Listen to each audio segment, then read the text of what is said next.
భవిష్య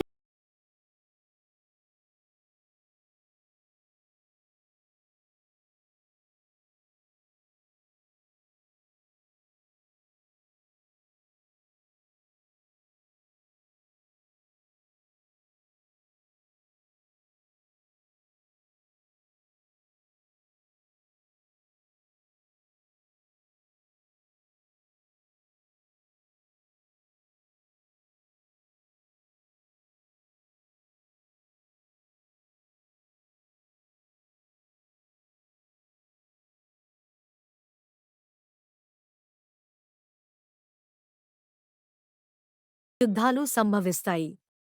సమాజంలో అశాంతి పెరుగుతుంది. మనుషులు ఒకరినొకరు నమ్మలేని పరిస్థితులు వస్తాయి. ధర్మం తగ్గిపోవడాన్ని కాలజ్ఞానం సూచిస్తుంది. లోభం మరియు మోసం పెరుగుతాయని చెప్పారు. మనుషులు తమ స్వార్థం కోసం ఏదైనా చేయడానికి సిద్ధపడతారు. చివరికి ధర్మాన్ని స్థాపించడానికి కల్కి అవతారం వస్తాడని చెప్పారు. ఇది మంచి మీద చెడు విజయం పొందే సమయం అని భావిస్తారు. ఈ కాలజ్ఞానం విషయాలు విశ్వాసాలపై ఆధారపడి ఉంటాయని గుర్తించాలి. ఇవి శాస్త్రీయంగా నిరూపించబడలేవని కూడా చెప్పబడుతుంది. కానీ భక్తులు ఈ ప్రవచనాలను విశ్వసిస్తారు.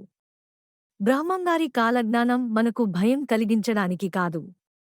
ఇది మనకు మంచి మార్గంలో నడిచేందుకు గుర్తుచేస్తుంది. ధర్మాన్ని పాటించండి. మంచి పనులు చేయండి. నిజాయితీగా జీవించండి. ఈ వీడియో నచ్చితే లైక్ చేయండి. ఇలాంటి ఆధ్యాత్మిక వీడియోల కోసం సబ్స్క్రైబ్ చేయండి.